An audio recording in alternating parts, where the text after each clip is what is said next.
Hey, welcome to the Art Condition Podcast, a weekly show that will discuss the business, community, and often undiscussed stress and mental health concerns of being a professional artist, or even a serious hobbyist.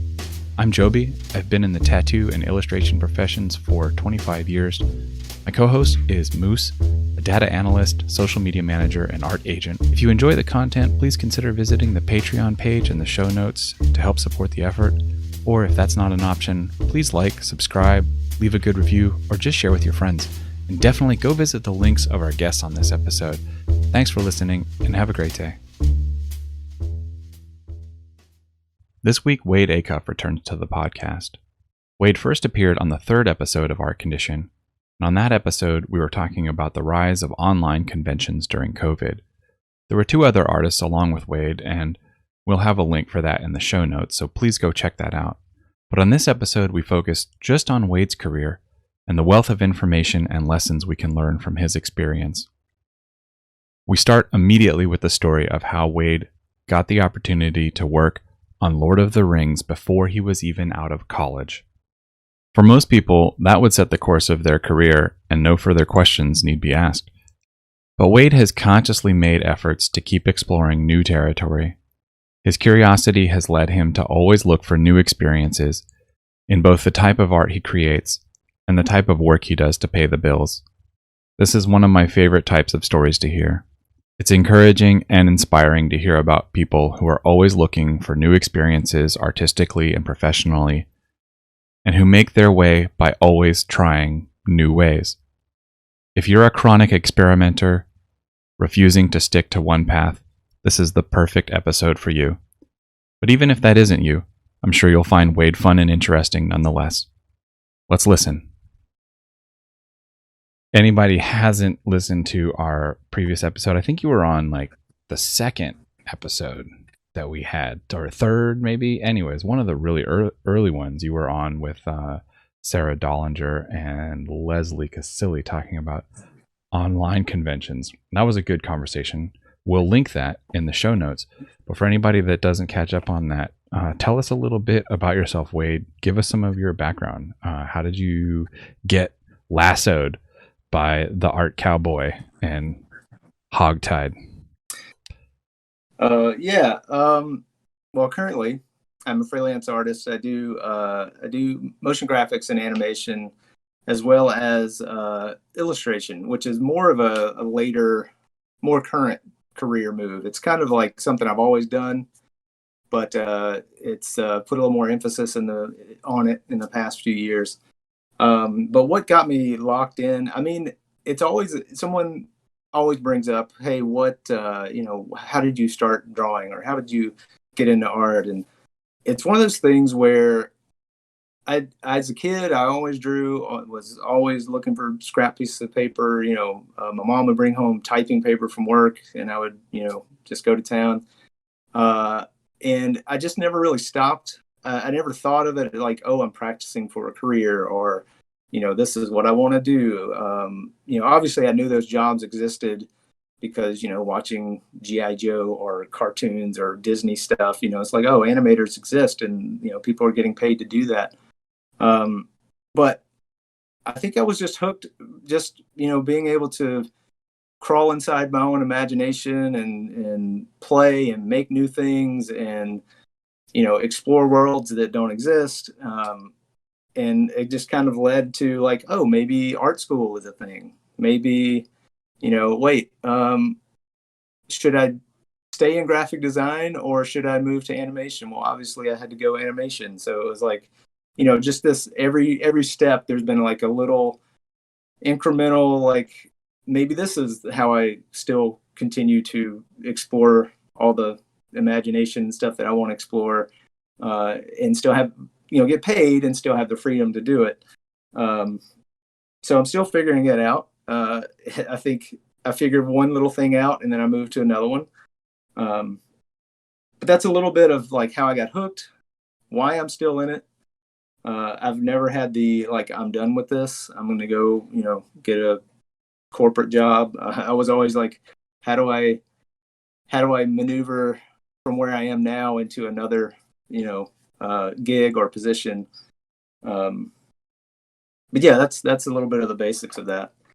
So I know you as being an illustrator, and I did not know you had animation as your background. So back then was purely 2D animation, or was 3D It was a little bit of both. The school training, as it were. I went to Mississippi State, which is a state school, and it was a little limited, but it was a master's degree. So it was all 3D. It was like 3D was new. This is the wave of the future, um, and I say new. It had been around for a while. I mean, this was I'm not quite that old, but it's that kind of realm of like, oh, there's still plenty of room in the industry to get in, and there still is today. None of that. The old ways of thinking don't really exist when it comes to you can start a new thing at any point as long as you work for it and no work at getting to the next level so that you are hireable essentially. But yeah, that's so in that we actually had several animation classes that were 2D. We learned all of the principles of animation doing 2D work and then applied it to 3D work. So it was kind of a mix. It wasn't like they didn't sit us down and we used like the paper and the cameras placed above and the cells and all that stuff as a basic, as just a here's how the industry evolved, because there were a couple of animation history classes, but there were some practical uses of that too. So I've done a little bit of both. I did 2D animation work for Between the Lions and various other projects that have come along, but then I also do 3D stuff too. So it's a little, I actually enjoy that. I love being able to jump around and work on various things. I'm not always the best, but once you get in a project, you figure it out. Your computer blows up, you go grab an iPad and you do a podcast. I mean, it's what you got to do. So what was the early career of Wade? Well, I mean,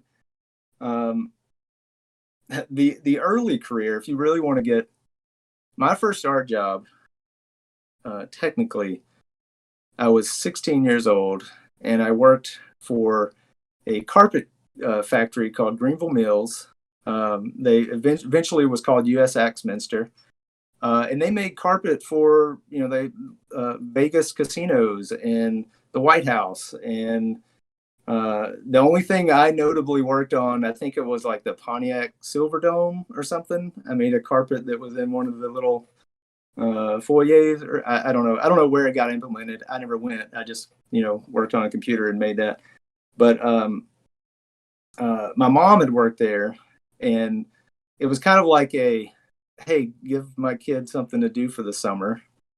Previously, I was this is going to sound really weird, mounting tiles, bathroom tiles. Completely mundane story here, but my dad worked in construction. He was a department head, and essentially you could a row of 16 4x4 tiles. You can lay down one tile in the same amount of time as you could lay down a sheet of tiles. So if you made a pre-sheeted 4 tiles, you could save time. So when they had big lots of that needed, I would sit all day and tape tiles together. And then they were like, hey, this isn't creative. Can we try and get him in somewhere that can do something?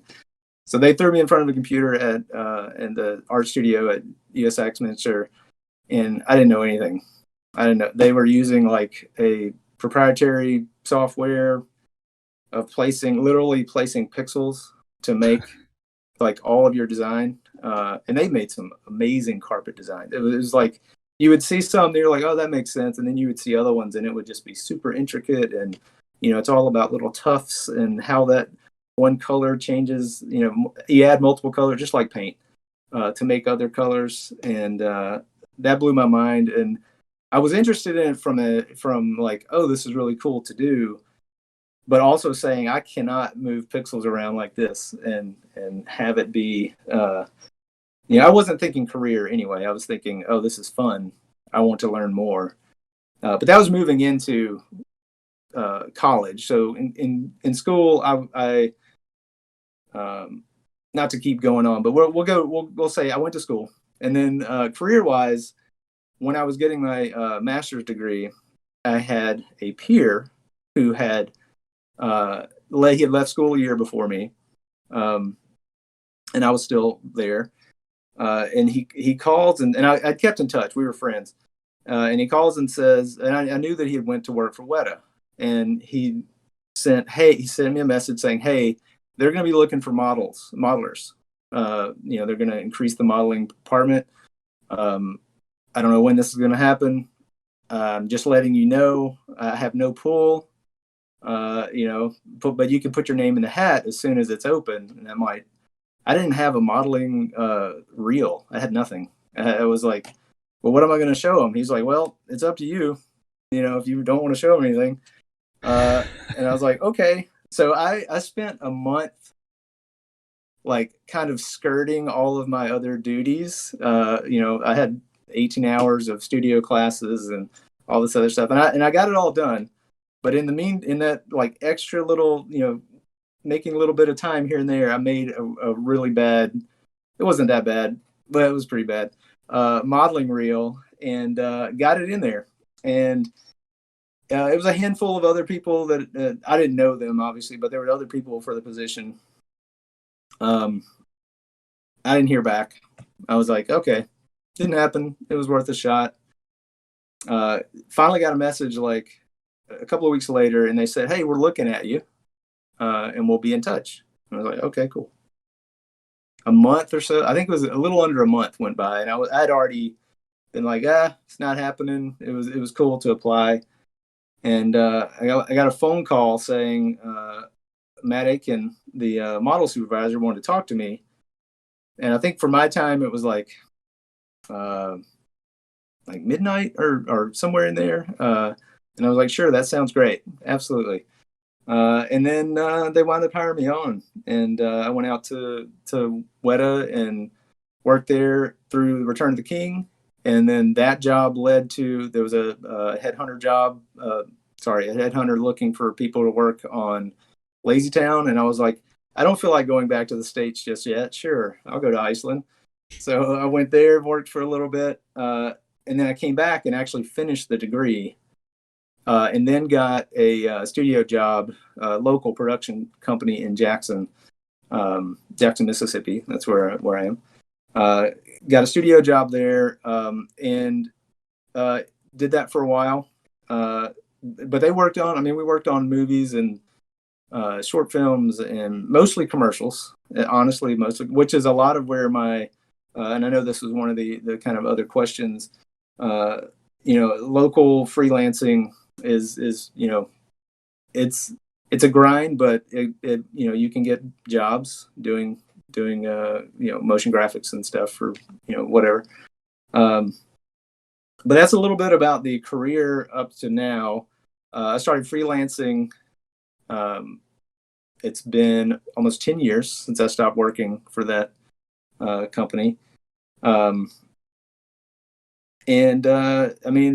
Freelancing, you guys know, is ups and downs, and figuring out how I don't count the illustration career. I kind of say that it's like I started a new one a new career in the middle of it, and I'm still trying to navigate that. It's been about 6 years, and I still are figuring out things, how to get that going and make that sustainable. And like any other part of the career, it's a lot of work. But so, yeah, that'll catch you up. Yeah, we'll get into the freelancing stuff in a later bit, because we have a whole section of questions on that. But did you just gloss over the fact that the first job you had after college was working on the Lord of the Rings trilogy? No, it was before he even finished. I wanted to linger on that myself. Like, let's hang on this fact that before you even had a college degree, you were like, oh, and then I worked for Weta through Return of the King. And then I started doing this. Like, wait, back up. Well, I mean, it it honestly was a place of privilege.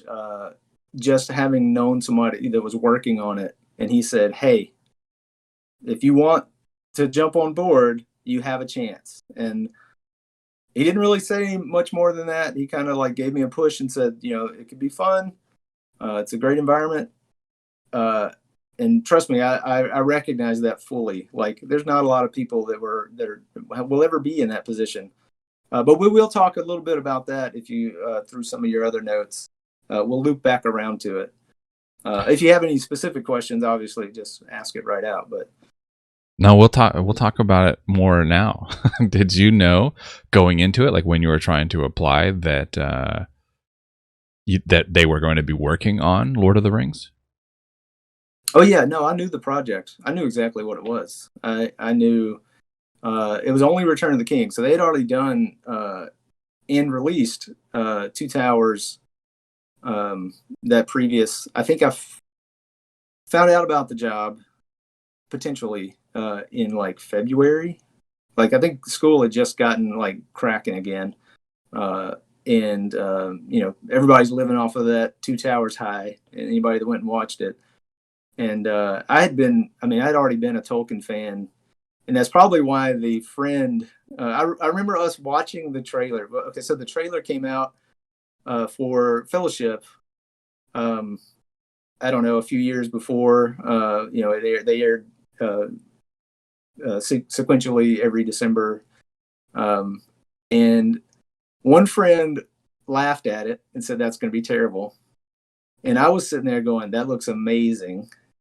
And then the friend that helped me was he was kind of like, oh, I don't even really know much about that. Oh, I think he knew. I mean, obviously he knew about it, but I had already read the book several times.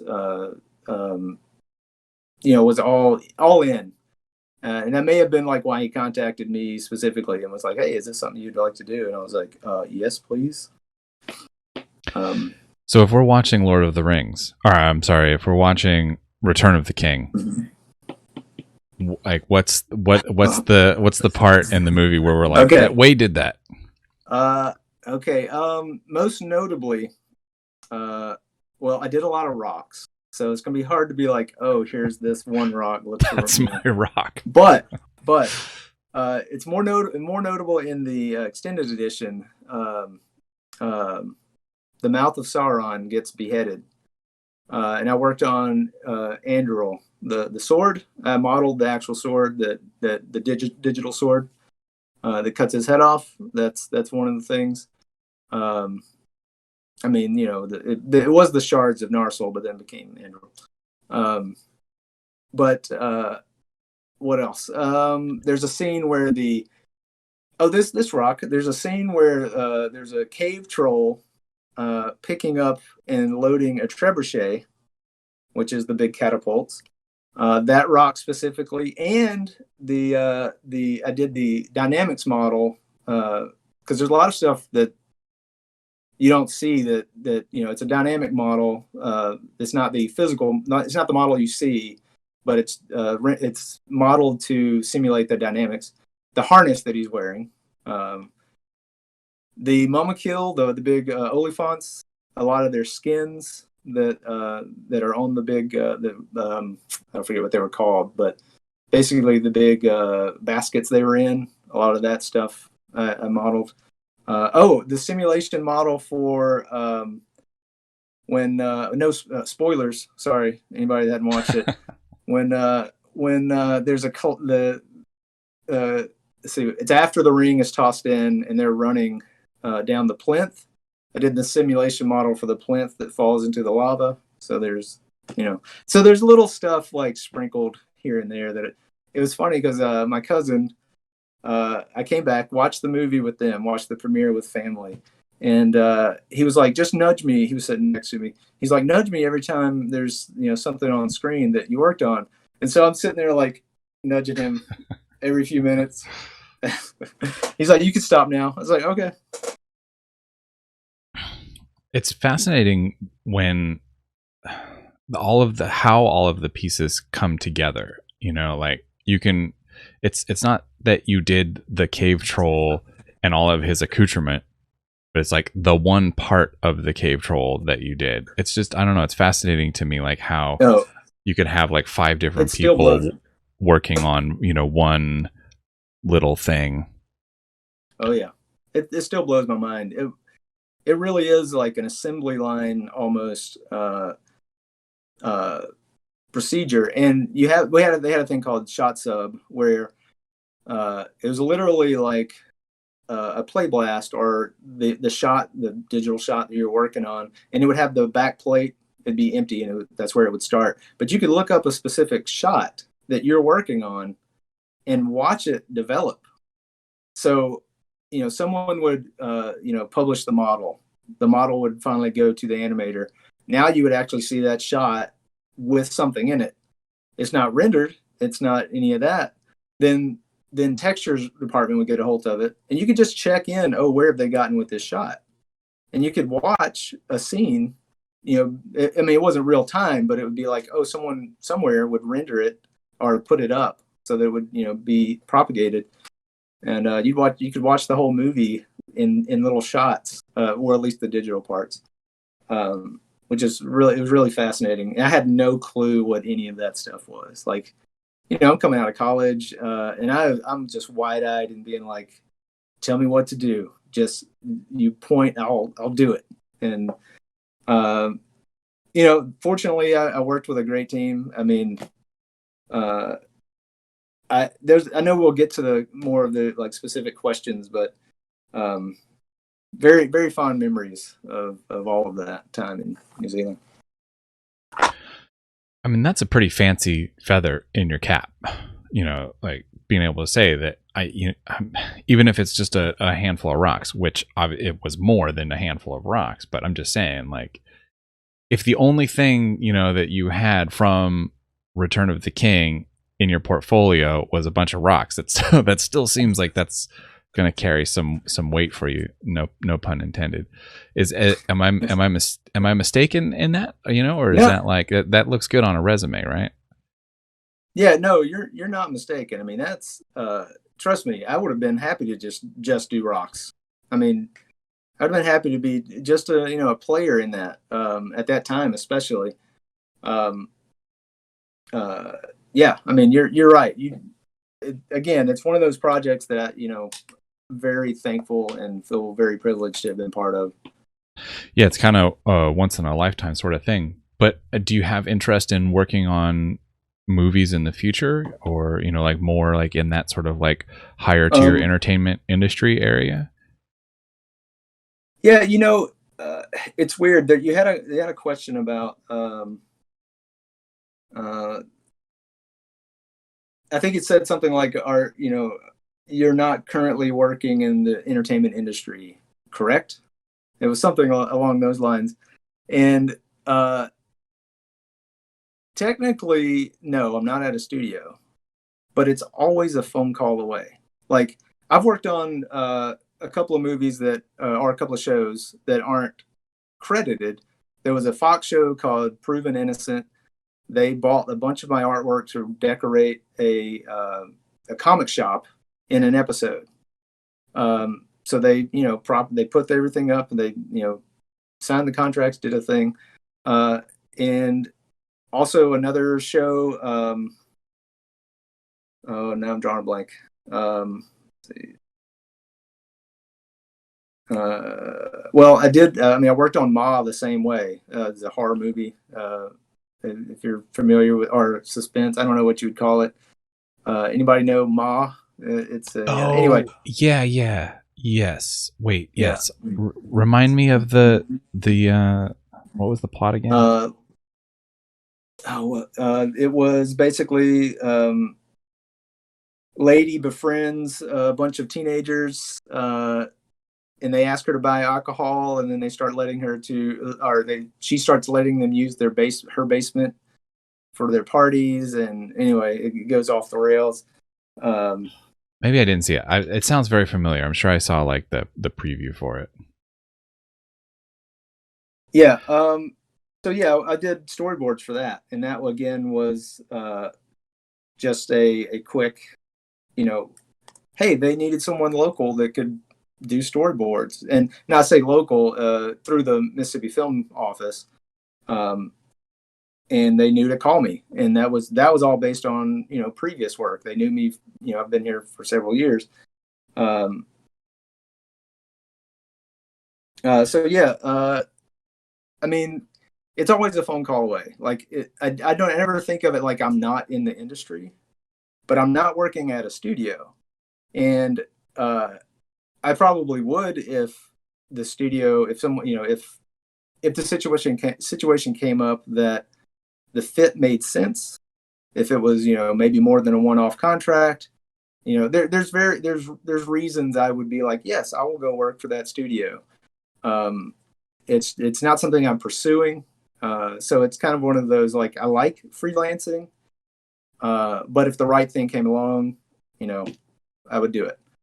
Does that make sense? Yeah, it does. Once you have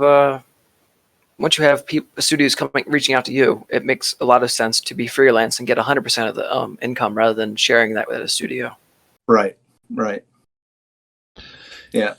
Yeah, you mentioned earlier on, that you're a dabbler, is what it sounds like, and and you're happy to sort of find your way into new experiences depending on what opportunities are opening up in front of you. It's just it sounds very carefree. I know, and I'm not downplaying the amount of work that you put into it. Right. And I'm sure you have sleepless nights and stress about money the same way as everybody else. I'm just sort of sitting in a bit of admiration as to the way that you are sort of just like, I'm gonna do it, one way or the other. How do you go ahead? No, you have a question. What's the question? I don't know. It was just a continuation of that thought, I guess. Just sort of like, how do you formulate a vision of your career? Does it just sort of evolve organically? And what are the parameters for you? Well, see it's funny because when you guys were like, hey, we're going to interview you today, and we're going to ask about your career, and I was like, it's one thing I rarely just flat out open up about. It's not like I'm hiding it, or it's just, for me, it's not very exciting or entertaining, because it is so scattered. It is like, so I don't know, like, as far as parameters, I really don't know how to explain it. I know that there are things I'm interested in. If the job or project, which is what I really how I like to think about things, I worked on this project or this thing. It's not that I'm, carving out a place for myself in that career. It's that I'm contributing to a bigger thing. It's not about me. It's about this other thing. Because that's really what it has to be when you're on a bigger show like that, or anything that it's not centered around you. You don't get to be the star. You get to make sure everything else looks great. But they're not always. I mean, it may sound carefree, but there's this kind of falls into the client question, as far as bad clients. But not everything always works out. The only film project that I've ever not been paid for was an indie film called Burning at Both Ends, which I just found out earlier that apparently it had been held up. It didn't. They lost funding. A bunch of things happened, and people didn't get paid. I was the only one. But you sign a contract like anything else, and they're supposed to pay you, and then they file for bankruptcy, and there's all kinds of things that can happen with a small independent film. Because what they do is they go out and find investors who they may be starting production and still looking for investors to finish the production they've already started. But I found out right before this that it's completed and it has distribution. Apparently last December, so I've got to make some calls and to figure out, what. No, I noticed none of the distribution seemed to be here in the U.S. So I don't know if that's part of it. It may not be true. Like I said, I'm just seeing this, so I don't know what's happening with it. but it's not all, it doesn't always work out. I will say 95% of the things that I've done have worked out. So it's not going to stop me from, taking the next one. You know what I mean? Yeah. How often is the next one? Like, what are there like dry spells in this? Oh, as far as film work? Yeah. I mean, until COVID, I usually wind up working about 3 shows a year. Like I wind up getting about 2 or 3 shows a year. I do something. I'm either, art department, set dressing, something, which I haven't done set dressing in a while, but, you know, normally I will get called and they will say, we need this graphic, or, can you do this? And so like 2 or 3 shows a year, which isn't a lot. Yeah, I mean, it can be a lot, but the workload for what I do is usually not very much. So it's not a whole lot. So, and that's also plays back into, it's always a phone call away. Like I don't always know what production's happening in the state or, around, even if it's not in the state. I mean, it just depends. Right now, there's nothing, like I have nothing on the horizon as far as film work, but that doesn't mean it's not out there. You know what I mean? Yeah. So a couple of things to play off of that. One thing that we always like to touch on when we can, and we always mention this before the show to be as specific or as vague as you want to be. But I'm curious. 2 to 3 shows a year. What's the pay like for that, for the the area of expertise that you're working in when you're working on TV shows? What would somebody reasonably be able to expect? Right. So that all depends on what they're asking you to do. I'll just use the burning at both ends example because that was the one that I don't mind throwing under the bus. So they owe me about $3,000. That's not a lot, but for the work I did, it was about 2 weeks worth of work. So you factor that in, that's pretty significant. But as of 2 or 3 shows a year, it depends on what you're doing. Like I get paid more doing graphics because I can charge by the hour.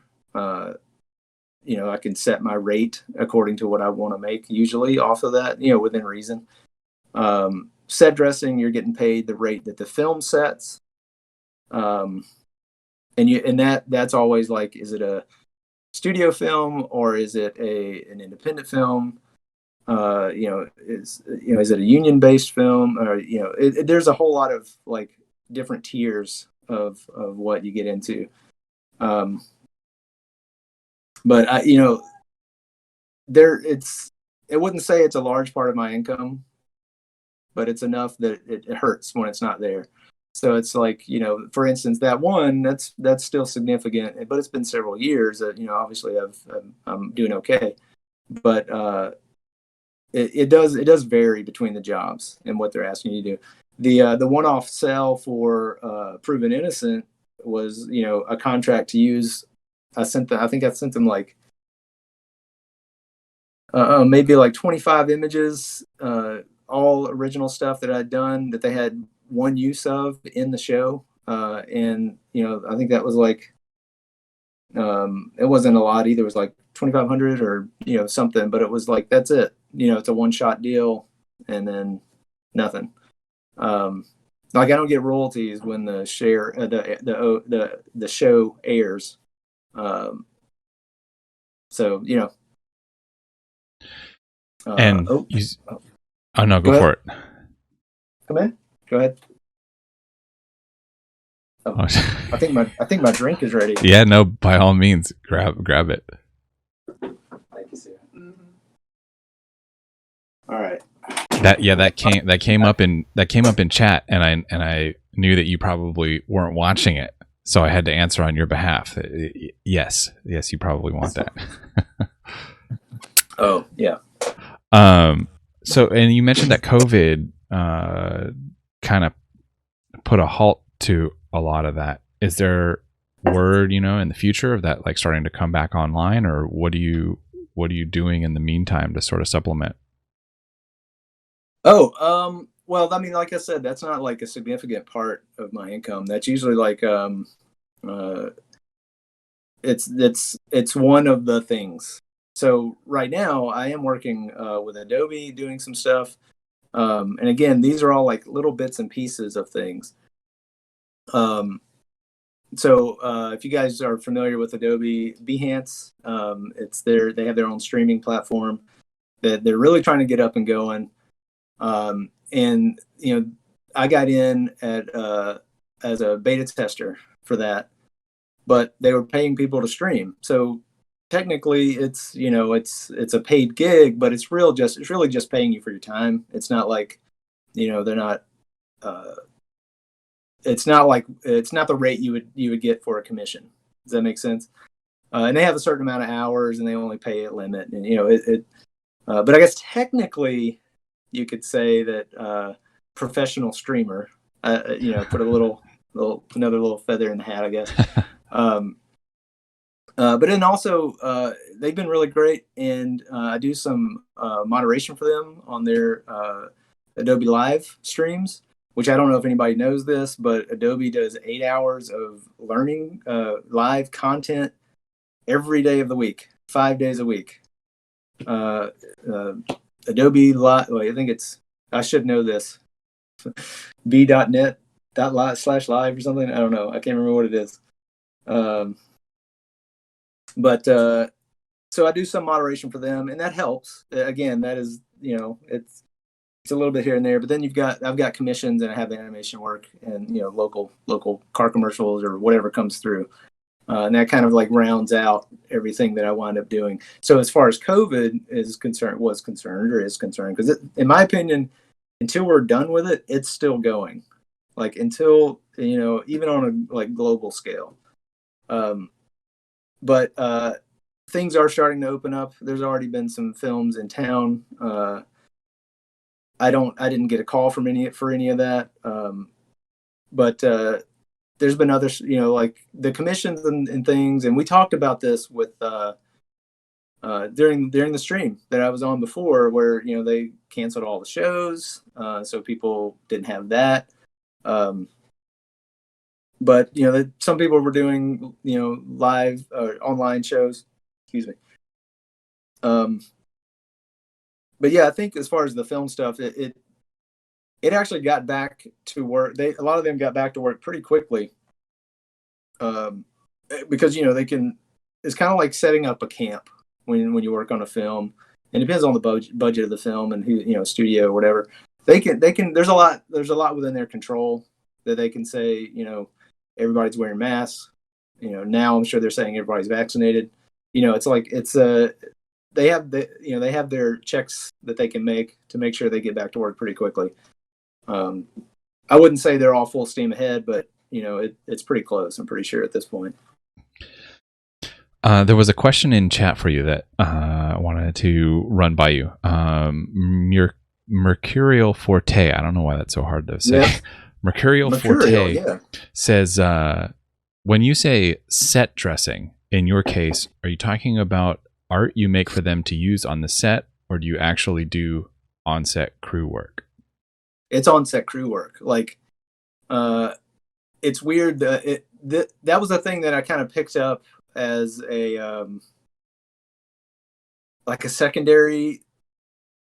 I don't know how to explain it, but like, I really enjoy. I like a lot of things about design and in general and that kind of stuff. But same thing goes to interior design. And set dressing is not really that, but it is that. Like they have a warehouse full of furniture, and they have to make a children's room over here, but then they have to make a family living room over here. Well, is it upscale or down? Is it like there's a lot to consider. But then you wind up just moving furniture all day, and you realize, wait a minute, they don't care what I think about this. They just want me to move the couch. But sometimes you get some art. You do in my case, a lot of times I did get to like make choices that, you know, this might play better here, this, you know, but I'm not the art director, so obviously I'm not setting that. But yes, Mercurial, that is the set dressing job. That is what I did or do. I don't do that. I try not to take any of those anymore. That's the other part of this is like I've eliminated some of the things I will do in that film industry, and if there's a reason or some kind of like, hey, we want you to have a little bit more input, then I'll consider it. The Hollers there was a job, John Krasinski's first film directing. They hired me to do artwork for his main character, who is he was an artist in high school, and you know there's a whole thing. But they wanted me to do the artwork for him and for his high school room, and all this stuff. And on that job, I got to meet Dan Clancy, who was the art director for a little film called Home Alone, and he was really amazing. And he was the one that was contacting me for the artwork because he was going to dress out the set with all of the work. And we clicked. I'm a huge fan of his, and I was like, I would totally be on his team. So I decided to do set deck after the other job. So sometimes it kind of, you know, there's little, you know, steps to getting to other parts of the film. Anyway, and it kept me employed for another month. So, you know, there you go. And Liad in the chat wants to know if you have a line to someone in Adobe because he has some notes regarding Photoshop and Illustrator. As we all do. Honestly, this was the real intent of getting you on the podcast. Right. This is the Adobe scrutiny part of it. There are places you can fill out tickets, you know, like I have a problem with, and you know, I can get that to Joby and he can get that to you. How about that? I think that the ticket will read something like Moose's assumption: everything sucks. Stop sucking. Right. We're also hearing in chat that people are excited hearing about your background because you don't really talk about it on your stream. And I was telling Joby before the stream that I don't really know a whole lot about your career. Like everybody else, I'm able to think like, okay, this person needs help. What have they done in the past, and what can they do in the future? But you seem like you get your stuff together, so I haven't been prying into what your past is. So it's always nice to hear more about this. Yeah, it is interesting because no one like I said, I don't hide it, but it never really comes up, and I never talk about film work. Like I don't mind it. I actually, you know, it's fun, but I don't ever talk about it because, you know, it just doesn't come up because I'm always painting or drawing or doing something. Like no one makes that leap that, oh, you could be, you know, I was a production assistant on a Deep South Paranormal. Is a paranormal reality show for sci-fi. It was horrible and it was amazing. So I mean, it, you know, we got to ride around in, you know, fan boats in the swamp and just all kinds of crazy stuff that I would have never done if, you know, I didn't say, yeah, I'll take this job. I mean, I was working with transportation at 2:00 in the morning during a thunderstorm on a muddy road, you know, getting all the crew cars latched together. That wasn't my job, but it was such a small crew, you know, so they needed a hand. You know, it's one of those like team player situations, but I love talking about the film stuff. It just doesn't come up, and I'm not gonna like force it on anybody. You know, like, hey, look, I did this thing. You know. Yeah, no, for sure. And these are like, I don't know, my favorite kind of conversations to have is with people who have a hard time defining exactly what their job description is. You know, because so often people have this idea, you know, of like what a career trajectory looks like. You do this, and then you do this, and then you go to school, and you do this, and then you have a career doing the thing that you do. And then here you are, you're like, well, I work on some movies, I work on some TV shows, I do some private commissions, I do streaming for Adobe, I've got this. So it's like, it doesn't have to be one thing. So I would like to think that it's encouraging, for anybody that would listen that doesn't have like this, like, crystal clear idea in their head of like what they're going to do. It's okay. That in itself can be the thing that guides you, is the uncertainty, is the curiosity, the refusal to zero in on one specific thing and then like have to disregard all of the rest. Yeah. And honestly, that was a long time coming. Like, I thought the right before college, before I'm even out, I had a studio gig, and I was like, this is how life's going to be. This is going to be amazing. And then jumped right into the Lazy Town thing, and then I came back and finished my degree, which the degree was it was more like just going through the motions. Like, I'd already done the things that I'd set out to do, or at that point, but I'd already had so much time and money spent into this other thing. I wanted to wrap that up and then continue. But it wasn't until, and I never talk about this, but the same studio that I worked at here was called iVox, and now it's called Mad Genius. So one of the toughest things I ever did was negotiate my own raise. And I thought that was the biggest, like, oh my God, you're finally doing it. And I'd been with them for like 7 years, I think. And I was like, it's past time, I need to.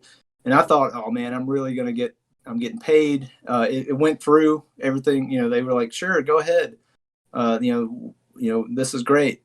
I think that was like it was late winter. That was like a February or something. And then I went on a vacation in April, and they let me go right when I came back. And they had money issues, like the studio itself, I think, was going through stuff. And so I was like, I don't know what I'm going to do. I have no idea. And the next week, I got on the phone. I took some commissions. I got some local work. And that's what started the whole freelance thing. And for forever, I thought, what did I do wrong? It had nothing to do with me. It was just, I had just bumped my pay up. I was the first to be like, hey, let me go. So they were the first to go, hey, you just got a raise. We can't afford that anymore. You're out. And they had a second. There was another great animator friend of mine, Zach Pritchard. Does an amazing job. I was like, they're not losing anything. He's great. He's going to be able to jump in that role and go with it. Which, side note, I think he's leaving there. T. But anyway, he's a great guy, and they moved on with him, and then they actually hired me back for multiple shows. Which was great. It was even better then, because then I could set my rate, and they still needed the work. So it just kind of works out sometimes. And they hired me back for visual effects supervisor on a film they did. And it was like, I made such a big deal of it at the time that I couldn't see that what you just described, where it's like, oh, it doesn't have to fit into this mold. I don't have to work at a studio. I mean, I can, but I don't have to make things work. So it did take a while for that to kind of click in. And it was those events that led to me going, wait a minute, why have I only thought if I don't work for someone else, that's the only way I can survive. However, when everybody knows this old adage, if you're a freelancer, you're always working for somebody else. You're never your own boss. But anyway. Well, I think it's kind of like what Moose said. Like Oh, no. Can't hear you. Oh, sorry. No, I was pressing the wrong button. I think it's kind of like what Moose said, like if you have people calling you, then it's like, all right, well, you keep 100% or you just get a paycheck. And so is that the sort of the main thing that sort of keeps you out of studios now, is just like wanting a little bit more of that freedom? Because you mentioned earlier, like if the right situation came up, you would grab onto it.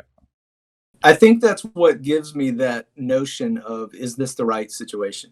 Um, like, I think it has to actually work for me instead of just going, yes, give me a job.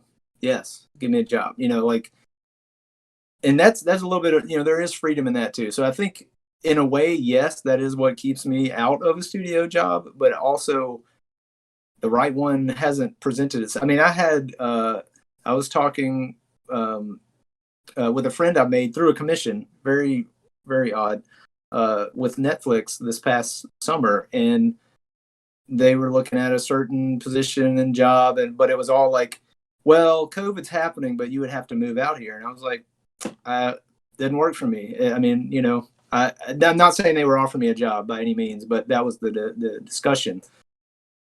And it was like, they still have my resume. That's all. It hasn't led to anything. I haven't gotten a phone call from them. So if you're listening, Netflix, ringy dingy dingy, We'll send them a link to this recording for sure. I'm sure that'll get me hired. So one of the most well, maybe I don't want to say unnerving. It can be a little uncomfortable sometimes when you don't know when the next paycheck or where the next paycheck is going to come from. When you're working as a freelancer, do you have some preferred methods for where you like to find work, how you like to put yourself out there to sort of ensure that the phone calls do keep coming? First, save as much as you can on every check. Save as much as you can. Look on the ground for loose change. There's pennies and dimes. I mean, check the crevices. Always check the crevices. For me, when things are really getting rough, like I'm like, wait a minute, I should be doing something, right now. I have that kind of fallback of people I've worked with before, and I will pick up the phone and be like, hey, you need anything? Is there anything? Like, I don't think when you're a freelancer you can shy away from every opportunity you have. If you have too much, you can turn it down. If you don't have enough, then you got to start looking.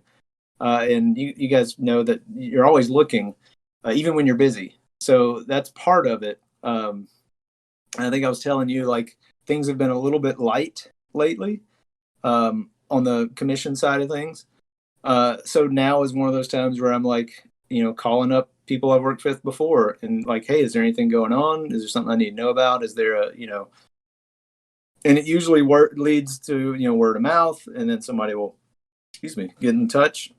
There's no hard and fast way that I need a job. I'm going to, I could always put out applications to studios, but that's another, that we've kind of covered that. But as far as freelance jobs itself, I haven't had a lot of, I think as far as like social media stuff, that has not been a huge win for me. Like I get some, like I've maybe had a handful of jobs from that, but I've gotten to meet other people that have sent me, like, oh, this person I know from Instagram. Well, here's this other person I met that I know his work from Instagram. You know what I mean? Like there's a kind of a sideways connection. And then, once someone commissioned you, that's another person you can call if you're like, hey, you last time we talked, you were talking about blank. Is there any movement on that? It's really simple. There's one thing I want to echo that you said a moment ago, where even if you're busy, you're still looking for work. Because I know there have been several friends who have had their fill of work for a little while, and then they think, I don't need to keep looking because I have work for now. And then inevitably, I can't say the word, but eventually, they find that they're done the work that they have, and they don't have more work to do, and thus they're out of work for a few months while they're looking for more work. But if they had been looking for work while they had work, then they would have more work lined up. Right. And it's easy to ask for, like a lot of people worry about having work on top of work. Well, before you take the job, you tell them, I have this much bandwidth now, but when these jobs are done, I'll have this much bandwidth to work. So if you can hold off when you need that, I can get to it. It doesn't mean you have to take the job now and get started on it now. You take, half up front or whatever your thing is, whatever your retainer is, and then you move forward from there. I mean, I've done work like that where I was currently busy and said, I can't get to any of this for 6 months. And they've been like, sure, okay. And it's, just because you asked, if it doesn't work, they say no, that's fine. And if they do say no, always send them to a buddy. Send them to somebody that might be, hurting or needs work or whatever. As long as you're confident that they can do the job. That's the other part of that. Yeah. So how do you go about pricing yourself? We touched on this a little bit, but when you're freelance and you're doing lots of different kinds of jobs, if you just have one kind of job that you're specialize your freelance attention on, that can be difficult. But you're like, okay, I'm doing this kind of thing, and then I'll do this kind of thing. What's your methodology for figuring out, okay, how much should I charge this person? Well, that changes all the time. Usually up. Now the television and any film stuff kind of works itself out. Usually it's like, here's the rate we offer. If you say no, they just move on. But it's like if you're not in a position of a negotiation, they're not going to negotiate. As far as commission stuff, it's a lot like everything I've heard you guys say before. I don't have a rate sheet necessarily, but I have a range. Much like the Reddit group. Can't recall the name of it exactly, but Fantasy Artists. That's it. How dare so you have a range and you have a rate, and but I also like to work project to project. Like, and this is where it can get tricky and like proceed with caution. There are times I will take jobs that I know I'm going to eat it on the exchange for time, but I know that going into it. So I'll just give you for instance. There's another podcast that commissions me to do stuff. It's a D&D podcast, and they don't have a lot of money, but I like D&D and I like making characters. So I cut them, for what they need. I cut them a deal, but only so much. So they may want like multiple things, and I'll say I'll do one thing or two things for that whole package deal, and then it kind of changes the cost a little bit. But like I said, proceed with caution with that, because then you're like, well, why did you cut them a deal? It's like, well, because I'd much rather do. You still have your choices. I would much rather do D&D art or fantasy art or sci-fi stuff than a medical illustration. I don't know. It's just like there's as a freelancer you have your options, but I don't even though I give them a kind of a deal, it's not really a deal. It's just I do less pieces for them, but they still pay a fair price. So you limit the scope to fit their budget. Yes, exactly. And I like to do that. I like to work. If it's something I'm interested in, I like to work with them to make it work. If it's something that I'm like, I would probably pass on it, or, when I say pass, I mean send it along. It just depends. So I do like to do that project to project.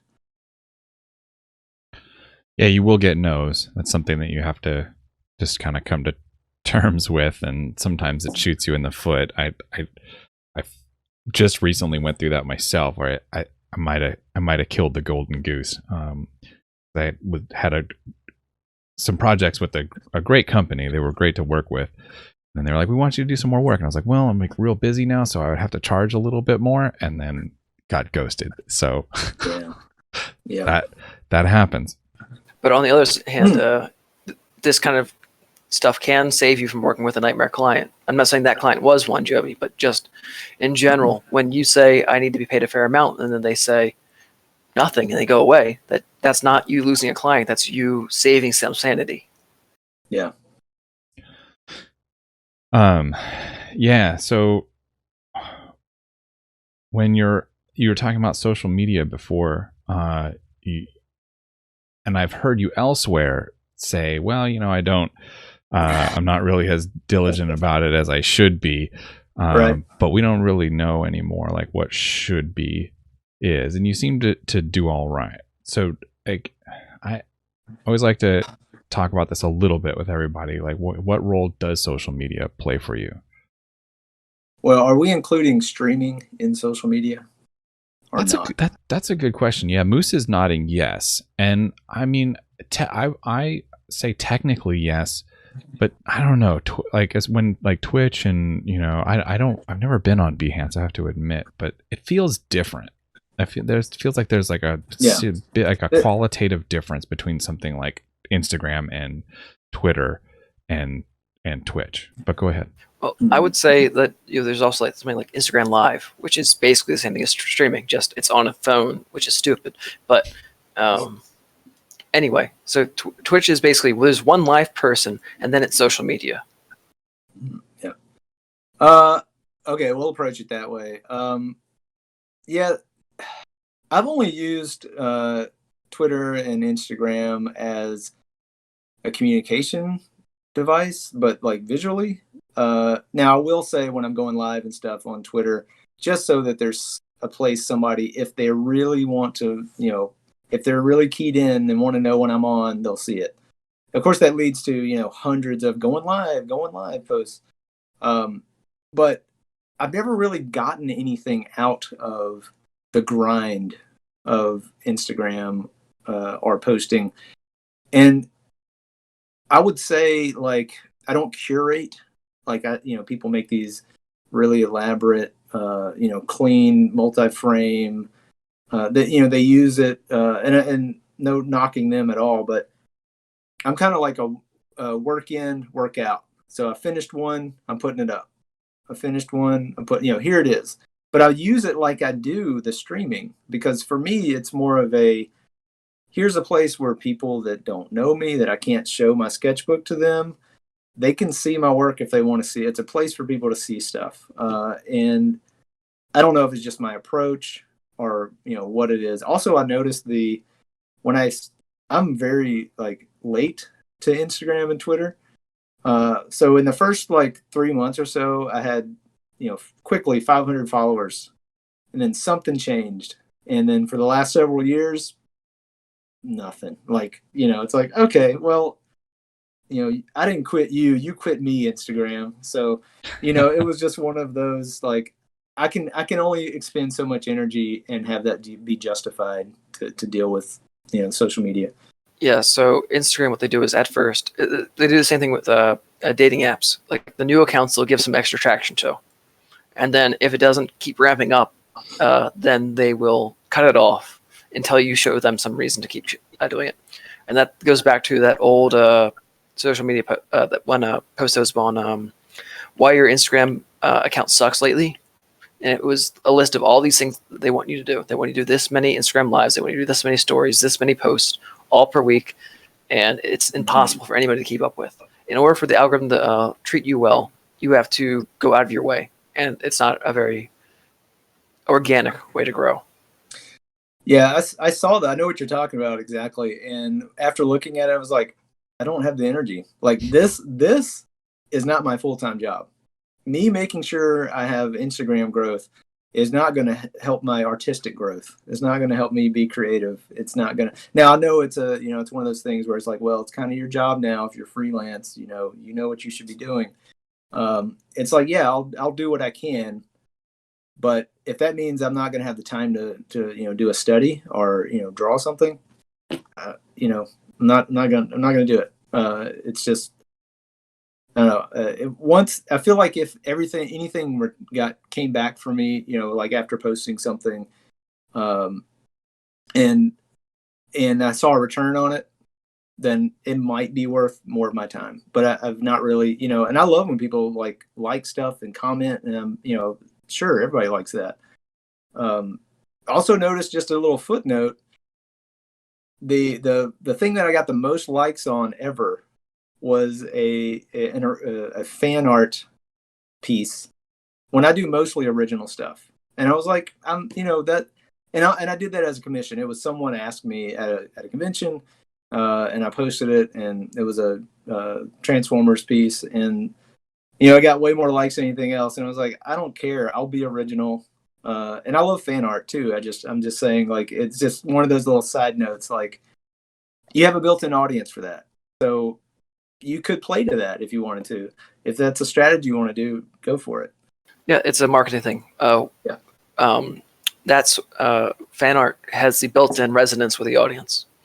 Whereas if you're doing something original, then you have to find some other way to tap into it, whether it's like a fox on in a forest that might speak something to the people that have experiences with like loving foxes in nature or whatever. Right. So it's you have to find. Yeah. Sorry, Annika in the chat had a question that I think is good for somebody that has a lot of experience working freelance and dealing with clients, and they were asking if you have any advice for beginners dealing with clients who don't pay on time, like even if you have a contract in place. Well, the way I handle that is anytime I'm dealing with anyone, with commission client, however that works, I usually have half up front. So I'm going to get paid. I'm going to walk away with something. I'm going to walk away with my time at some point. So I don't even start until I get that first payment. But it also gets them, invested in, well, I gave them half of what I'm, going to pay. So I guess I'm in on it. Like I've never had anybody pay half and then not, pay the rest of it. But everybody can make their own kind of rules for that. But I mean, I don't really know what advice to give beyond if it's really worth, seeking legal help. That might be a way. And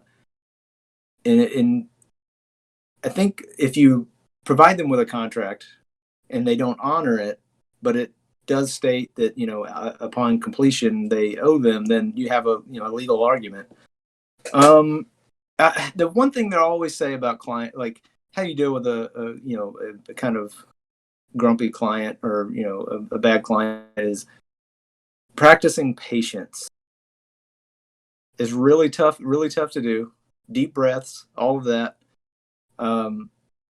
But if they have your money and they still owe you, you don't want to blow the bridges up that connect you two. So somehow you have to figure out how's this going to work out for both of us. Now sometimes you may have to walk away, but I don't really know beyond that.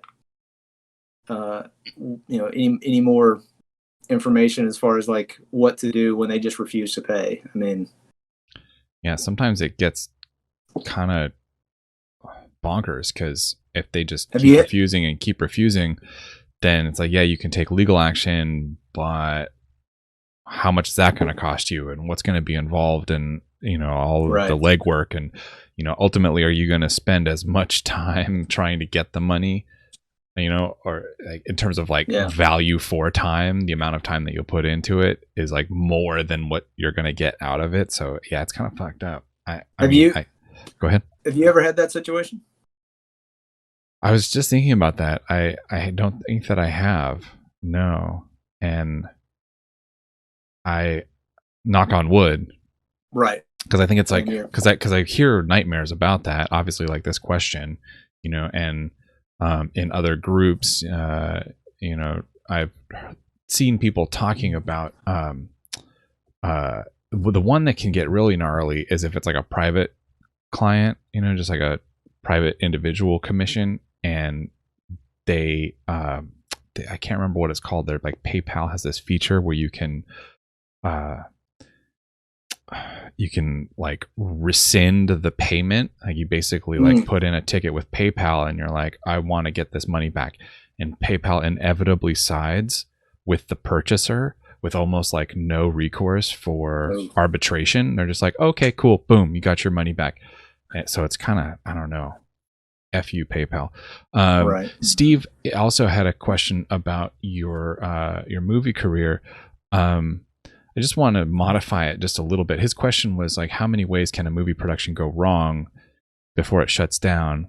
I would want to modify that only to wonder like how secure is working on a movie. Like if you get hired to do a job like that, is it just like, do you get paid up front, or like is it kind of one of those things where like if it doesn't go all the way through to production, then you're just kind of SOL? Yeah. Well, I would say if there is a studio on board, like one of the large known studios, you're probably going to be set. Like you don't have money issues aren't going to be an issue typically. If it's an indie film, you kind of have to like do some legwork and research. Do they have funding? Figure out as much as you can before actually taking the job. I was working. I'll just use the burning at both ends again for an example. I had worked for Darcy Scanlon, who was the art director before. She's amazing, and I don't fault her in any way on that. That was the film that I didn't get paid on. So she gave me the call, and I was like, "Oh, she's great." Because she called me, I'm willing to work on it because I don't think she would work on anything that would be suspect. And to be fair to her, I don't think there was any indication that it would be. I mean, they had this movie had Carrie Ellis and I can't remember the other people involved. There were several like known actors involved, and they were shooting. It was all being shot. Everything was moving smoothly. And I actually don't know what happened in the production to derail it. But just me basing like, her reputation's good, and I like working with her, so I'm going to go ahead and do this. Caused that whole like, I mean, I did what I could, and it seemed like it was fine. But then when the first 2-week check literally bounced, and then I got a fee for it, I was like, wait a minute. And then after that, everything unraveled. I did get all of that back, but that's another crazy story.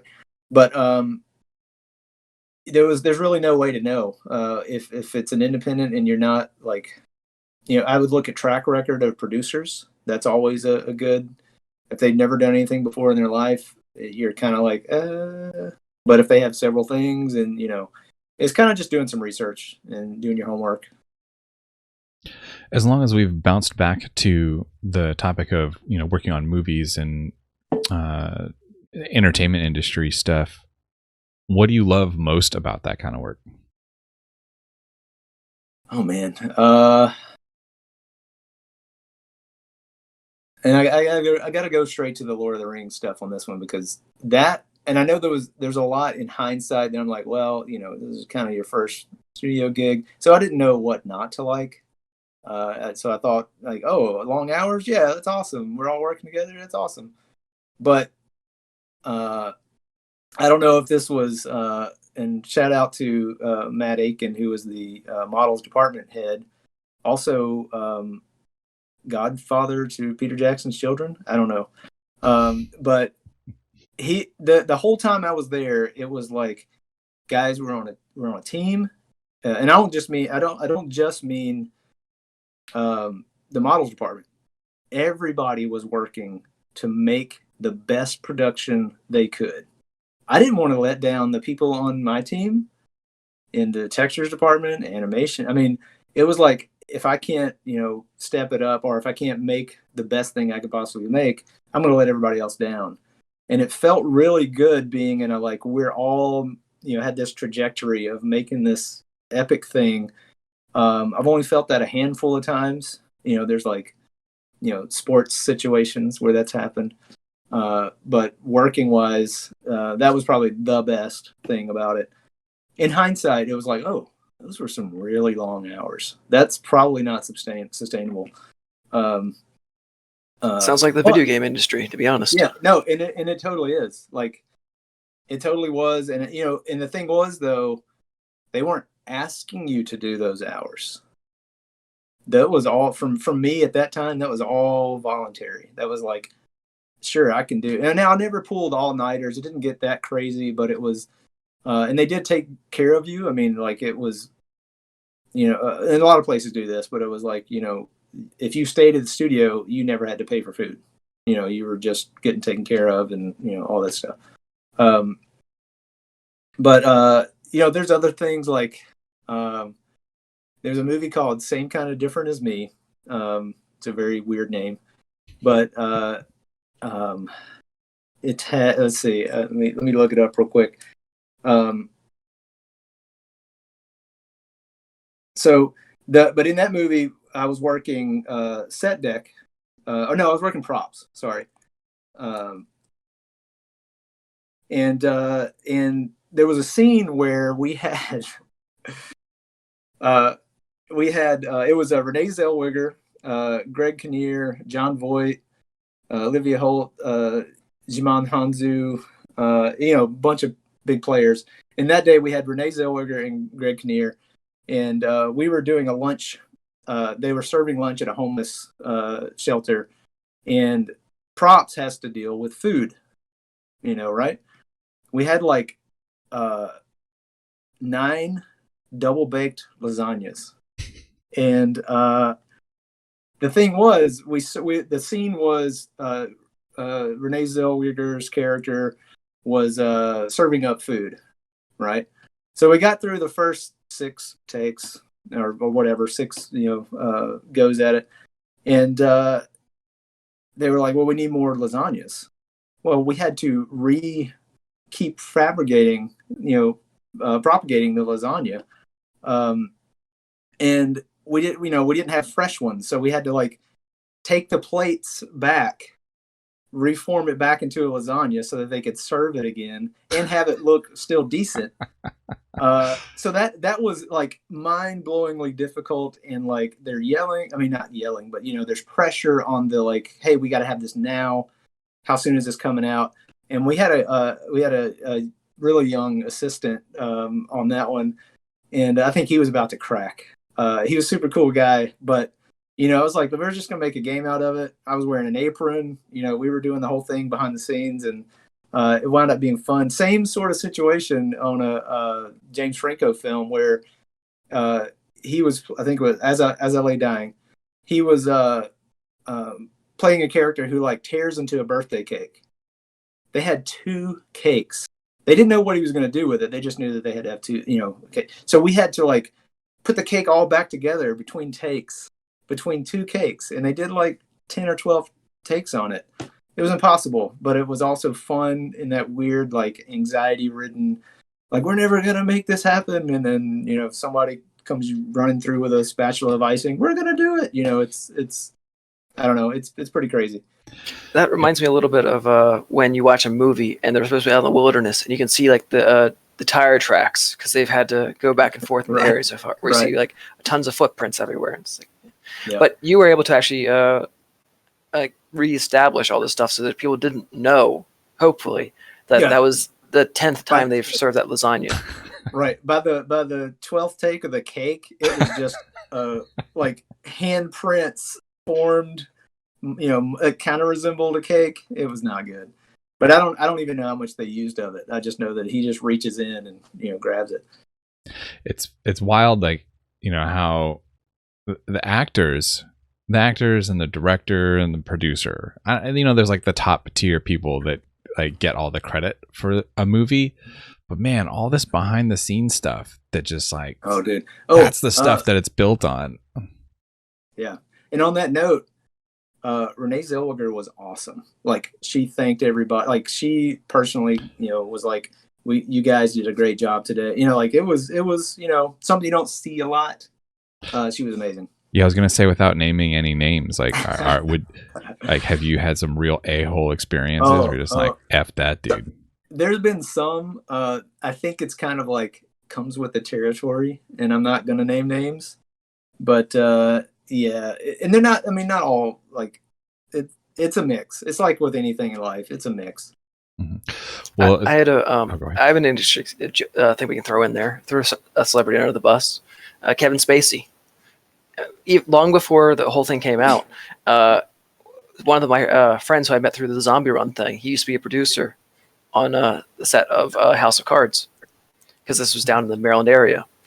And he was a relatively low-ranking producer on the show. And so Kevin Spacey said, "Hey, we're going to have a party. I want you to come." And so he went to Kevin Spacey's house with a friend. And when he got there, it was just Kevin Spacey and one other dude. Awkward. So they left. And after that, he was fired. Wow. Sizzling. That's the sound that you hear in the background. Fucking sizzling. That's goddamn. Anyway, well, to counter all of this, what do you hate most about working in the industry? Those pressure moments are pretty bad too. Even though they're great, they're pretty bad too. I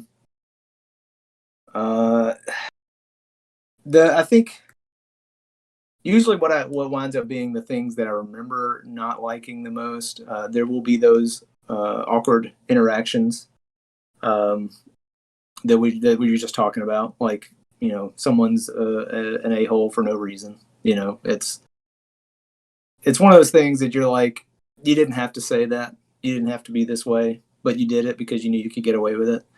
Those are pretty bad. Sometimes the hours are weird.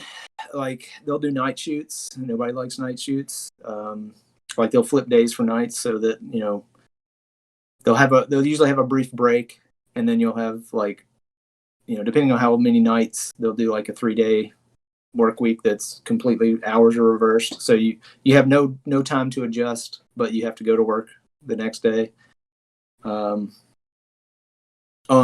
some union jobs, that works out for you because they have like double and triple pay and all this other stuff that kicks in after so many hours of overtime.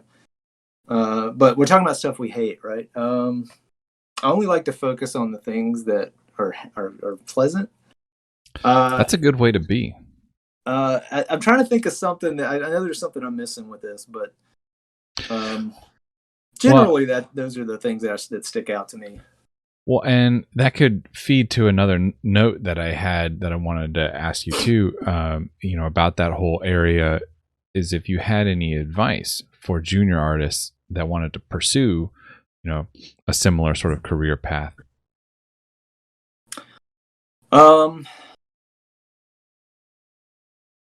Yeah, that's a tough one. As for studio work, I would say, and not just from my own experience, but just in general, try and be kind, try and be good to people.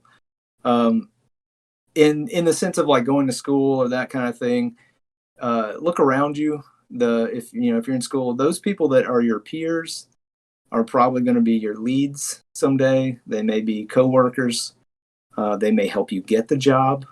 Speaking from my own experience, I know a lot of times there will be that kind of like competition thing where you're like, this person's going to edge me out. No, they just may be along with you. Like, don't always think of that as anytime you make an interaction with somebody, it's an opportunity, to make a friend, to be, I don't know. It's kind of a weird thing, but it just feels like because it's tricky when it's being competitive with artwork or with anything in the art realm. You are competing. People want to know, are you better than this person for a hire? But there's so much to do in a studio production or studio job.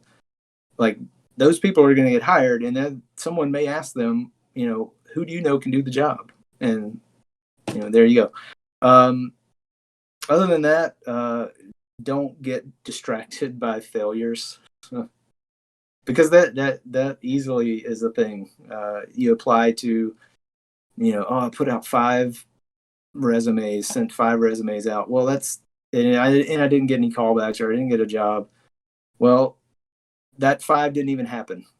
Just keep sending, keep going, even if it's to the same place. I mean, it is tough to do. Like, it's one of those things that you hear people talk about all the time, and it's really hard to swallow. Any kind of any of those things that you would consider potentially a failure, sending out a resume is not a failure. That's an attempt. An attempt was made. You did a thing. Keep doing that thing until you get some results. Yeah. That reminds me, like sometimes the things you apply for at first, when you don't get them, that's actually a blessing in disguise, because it may lead to something that's better for you, even if it's not better paying, better fit for your skill set. I didn't get into medical school. I probably would have been. I probably would have hated being a doctor, with all the responsibility and the endless hours and all that stuff. So I have a nice job where I'm sitting at home all day. That's much better. It's much better, better fit for me than being at a hospital all the time. And you don't have to try and be nice to people. That's right. No, there's no trying involved. So you mentioned a little bit before, about patience being important for difficult clients, difficult people. Do you have any nightmare client stories? I mean, none that I'm gonna like call anybody out on. No, not no names, but just like right. circumstances and how you dealt with it. And I did talk about, like, I think I've been really lucky in that sense. I've had multiple clients where we started off on a weird footing and it kind of got a little worse, but in the end, it turned out I walked away better off. And I say walked away, like I finished the commission, and I think we ended on good terms. And I didn't have to break a contract, but it was only that kind of like, hey, I don't think we're seeing, like, we had to have the talk where we're not quite seeing eye to eye here. Here's what we discussed. Here's what we're doing. And, they had the same, like, oh no, we were doing this. And it just took a lot of like, almost like talking therapy sessions, which was really bizarre. I had several meetings with them, some voice, some just, airing of grievances. But it was all very like oddly that kind of like cordial, hey, I don't know if you're feeling the same way I am about this, but we got through it and it was over and, they're happy. I'm happy. I got paid. I don't know. I don't really have besides the not getting paid on the burning at both ends, I'll mention it again. There's nothing I can do about that one. That was a, and they weren't a nightmare. The people I was working with they were amazing. They just didn't pay me. The production company didn't pay me. So as far as personal, like commission one-to-one client, I don't really have any, thankfully, knock on wood, like you said, I don't really have any nightmare stories. I hope that continues as well. Yeah, for sure. So do you have any personal projects aside from professional work that you like to maintain effort on as a way of sort of like keeping yourself fresh, keep the creativity going? Yeah, there's okay, so yeah, there's a handful that I always have kind of like in the back of my head, and then I'll forget about them, and then I'll come back to them. There's a thing that I do have some of it posted on my Behance page. I've posted them on Instagram as well, but you can find a collection of them on the Behance page. Outposts, that's just random me doing landscapes with some kind of post-apocalyptic outpost thing. Have no story really. It's just like lets me explore a setting. So that's one of the little like handful of things. But the thing that I'm doing now that I've been really excited about, and it kind of actually connects to one of the set dressing prop jobs I had. So at the end of a show, sometimes the leads, it's kind of customary, they give their crew a gift. It's like a parting gift type thing. It didn't always happen, but sometimes like the more classier leads, they'll be like, oh, I got you something. And on the hollers, because that was the one where I'd gotten hired to do artwork, James Rosenthal, shout out, the props master, gave me a book called, I actually have it right here, I found it, called 642 Things to Draw. And this has been, several years ago. But when he gave me the book, I was like, oh, that's cool. I mean, I like the idea. I've never drawn these things, probably haven't drawn these things. And it's been sitting on a shelf and I've never touched it. But the thought stayed with me. And I finally, last year, I decided, what the thought was, there's tons of stuff that I've never drawn, that I've never really thought about how to draw. I've just taken it as it's come, like I haven't actively sought, hey, I'm not good at this thing. Can I try to get better? I mean, obviously, like when I'm drawing the thing, like if I have a character that has, I don't know, red hair or something, and I've never done curly red hair before, that's when I'll say, let me get some reference and I'll put it together. And instead, the approach being, let me kind of study these things independently of a project so that I'm not just rushing through it and I might can find some nuance. So that's when I decided to do this monthly thematic studies, which at first it was just something I was setting up for myself to do throughout this whole entire year. And I made a list back in November, and I kind of was like, I don't know about this. And then in December, I thought, you know what, I'm going to do it. I'm going to put it on my Discord, and it's just going to be a casual study. If anybody wants to join in, this goes for you guys. If anybody wants to join in, you can do them. I'm doing them as I can get to them. So if I'm like, I have a heavy, month, maybe I can only do one or two. But every month the theme changes, and a new study starts. And I know it's kind of silly, but at the same time, it's been one of the funnest things I've done, where I've like, and I've kind of started really slow. Like I think January I did rocks and stone. It's like basic stuff, but I've never really sat down and just did, like a study of rocks, a study of, anything like that. So it changes every month. It's super simple, but I've had a lot of fun with it. There's another little project, which if I can get my computer up and running, which I look at too, right over there. If you guys know Sam Peterson, we're trying a new format for a show during his Behance streaming times.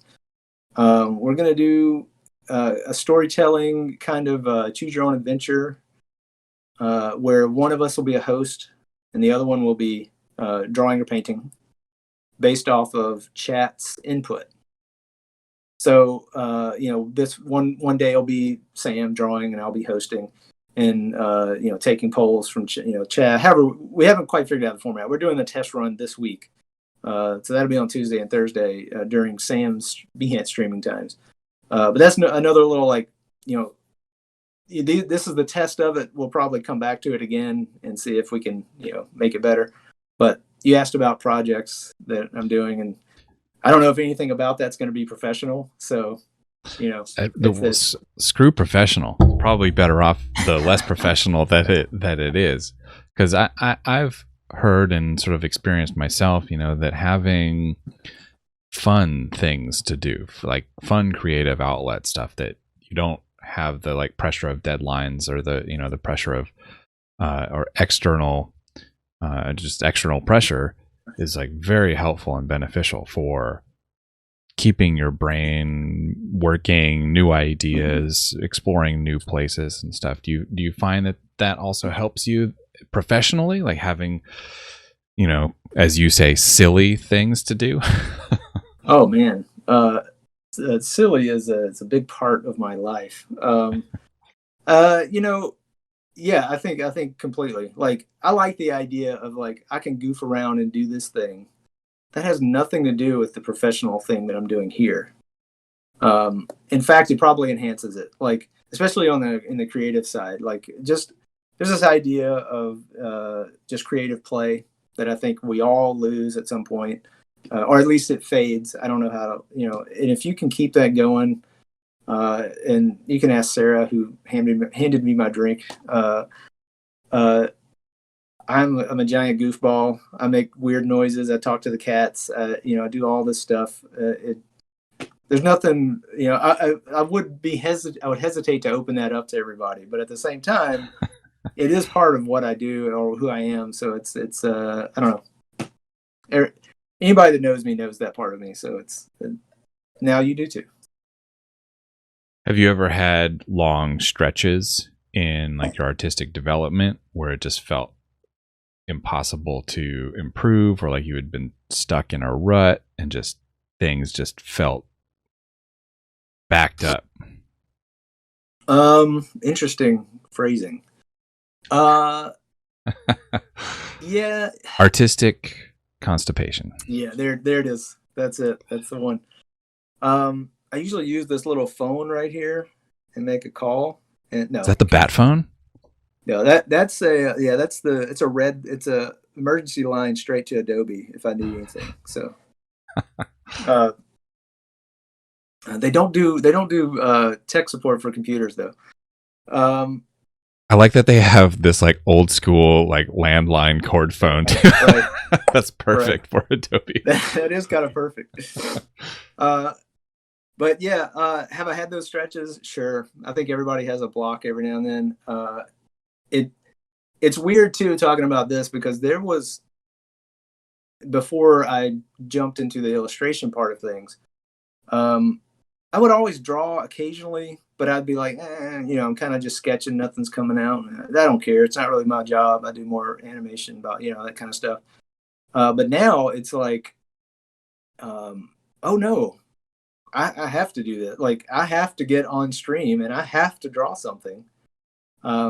And it's actually an old thing I learned from Brent Funderburk, who is an amazing watercolor artist, amazing teacher.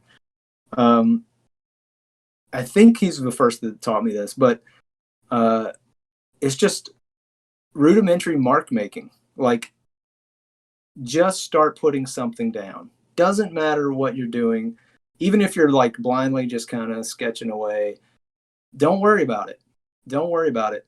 Now, this is different than like I have to get this commission done tonight, and here's the thing I have to draw. That's another thing that like you don't get a chance to have art block. But if you're doing, usually the art block comes from like I don't know what to draw, or I don't feel motivated. Well, that mark making, if you can watch my time lapse videos or anything, even if you come to a stream, I just do some scribbles, and if I'm just freestyling it, I let something show me what it's going to be on the paper or on the canvas or however you want to put it.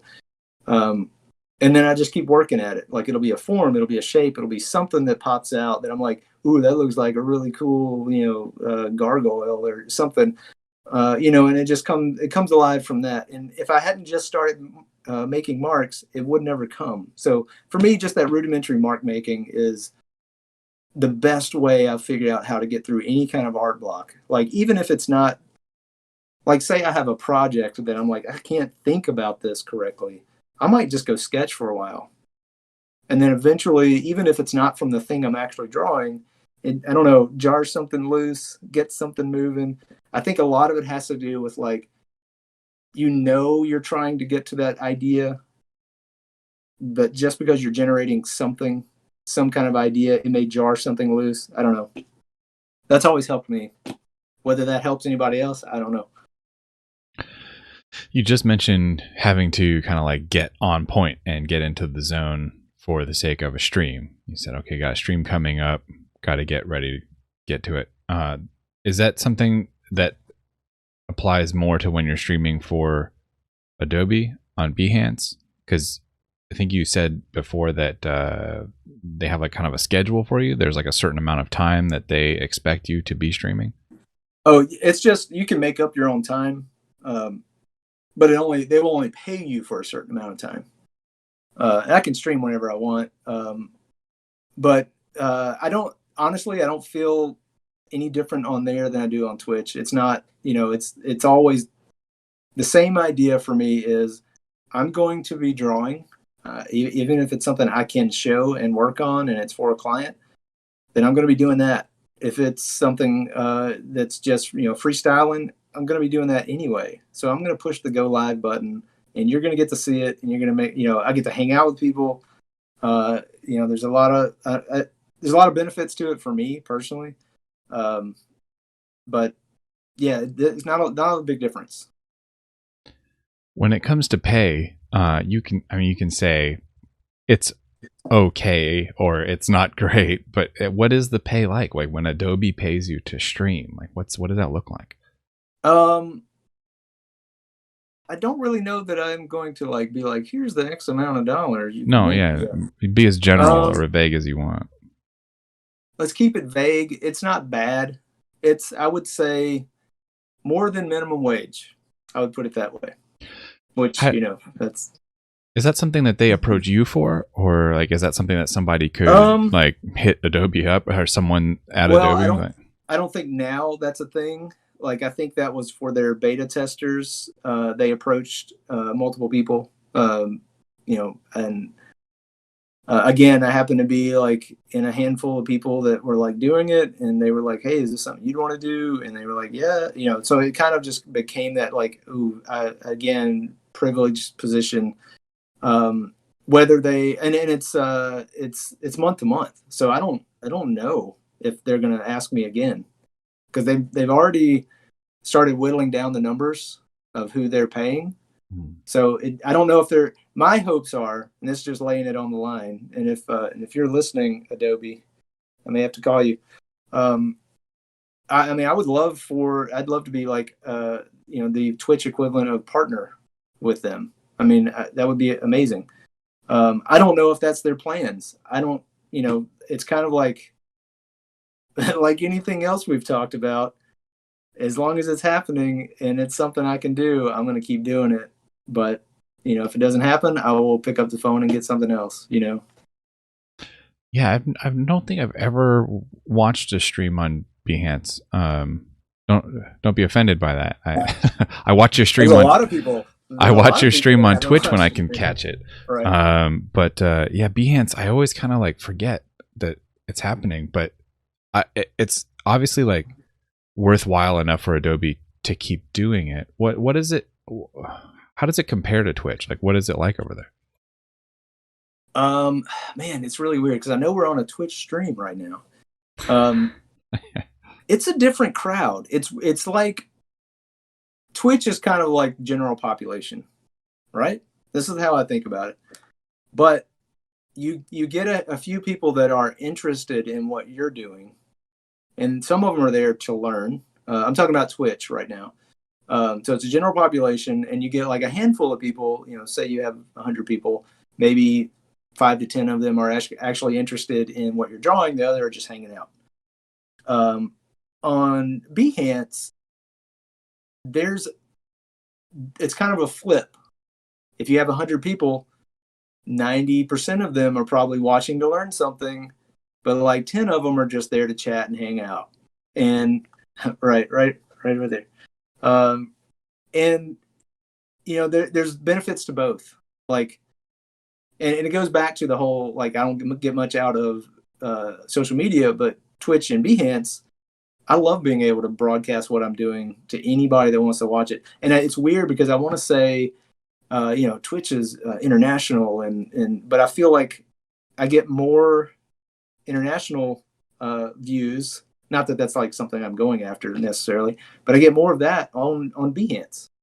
I'm not sure why. I don't know what that is about, but I've made some pretty good friends internationally. And my streams over on Behance, I've kind of flipped my days as well. I used to do a lot more on Twitch. Now I do more on Behance. I've gotten more views. I don't know. It's a weird, like, maybe it has something to do with more people interested in learning Photoshop, illustration, that sort of thing. I don't know. There's a lot. Go ahead. No, they both have benefits as far as they're who's watching. There's a lot less networking that happens on Behance. Like with Twitch, there's the stream teams, which don't really matter, but there's also the raids and hosts where at the end of this stream, at the end of this podcast, we're going to go and hang out with somebody that Joby thinks that this audience will enjoy watching. Right. And that helps not only just spread the community around, but also helps the streamers meet new people that are new peers, which then maybe become friends. Yeah. I would say that Behance is still very new in this. Like, I think all of these things are planned. Uh, there's like they're implementing monetization stuff now, or at least they're making that move to do that. So I think it's still very new, which it might be a good time to get in on it. But Moose is right. There's there you don't have that raid capability. You also don't have a lot of people streaming. Sometimes, like, you can go on. Sometimes there won't be anybody live, which you don't have on Twitch. But that also means if you go live, you get like all the viewers that would be there. So it's a little, it's kind of like, push pull, sort of.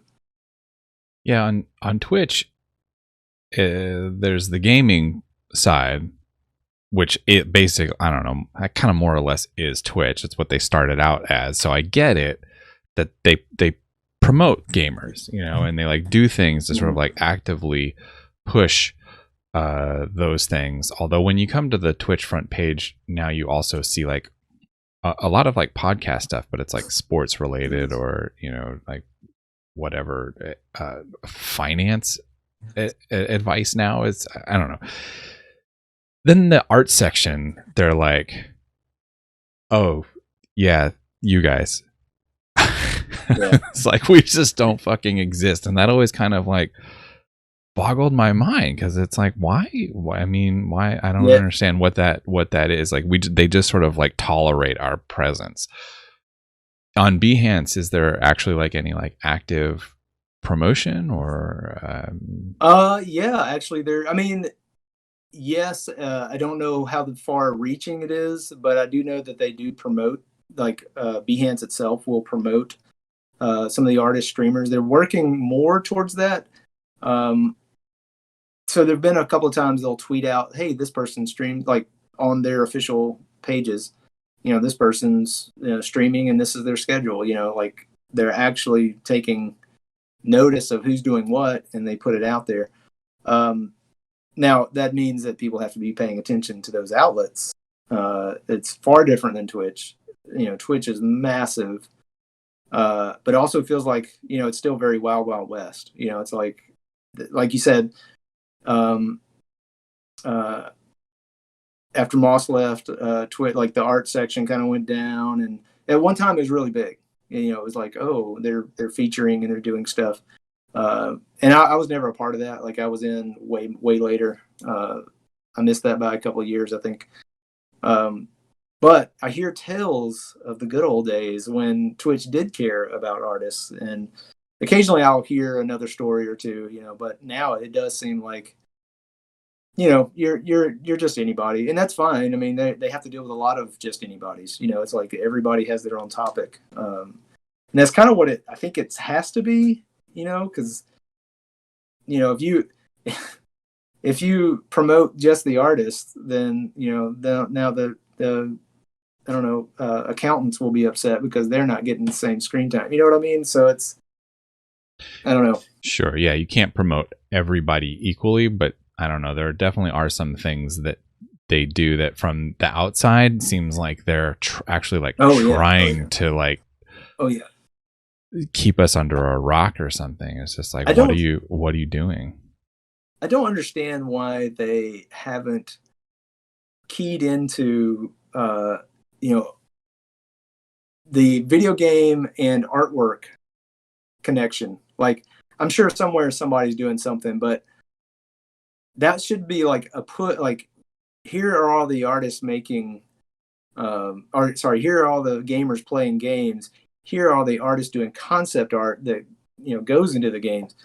I just, again, that goes back to I feel like Twitch is one of those, they put the Tesla on auto drive, and no one's at the wheel, and it's just going. I don't feel like there's anybody really directing anything. I know that's probably not true, but yeah, at the top of the art category on Twitch, there's usually Bob Ross, which is on replays, and that's kind of fun to hang out with sometimes, but it's not interactive at that point because it's the same videos. But on top of typically on the top of the art category, there's like Dave Greco with somewhere around 500 concurrent viewers, and then there's a bunch of hentai artists. So I'm guessing that when Twitch looks at the top of the art community, they're like, maybe this isn't something we want to put to the forefront because of who ends up rising to the top. Yeah. I think that could be a promotional thing too, or a matter of like how they promoted it. Because if it was just like if they had just like a shotgun approach to it, then maybe they might end up with some, like weird waifu stuff that they don't want front and center. But if Bob Ross is beating out all of the hentai, then that should tell them that there's something in the rest of the us poor plebes down at the bottom that they could probably drag out. And those crossovers that you were talking about, Wade, is like happening already. Like I know that Dave Greco will do art for gamers, like custom fan art for the games that they're playing or whatever. So all of that is there. It's just I don't get why it's like not it doesn't have to be like on the front page. Just like don't put us under the rock. Yeah. Anyway, more to the point. Are you allowed to say which you like more? Being on Behance or Twitch? There's no like there's no say over what I say. There's no NDAs or anything. I'm enjoying Behance a lot more, but it may just be like because Twitch doesn't seem to one, just what you discussed. It seems like there's not really anything happening to promote anything. Behance has been more active. That's another thing for me. Like I've done multiple streams on Twitch where it's me and 3 or 4 bots just hanging out, nobody talking, and that's fine too. I'm going to be doing it anyway. But usually on the Behance side of things, I get a lot of regulars coming in, hanging out. Some of them are actually doing the Discord stuff. It's a good mix. So I would say, Behance is a lot better right now for me. And it's a different crowd, so it may not work for others, like, and if I had, and I sort of do, if I'd had like, cause there are some Twitch regulars that come in, so I'm not leaving at any time. Right. Moose comes in all the time. But if there was like a bigger like what's weird, here's the difference.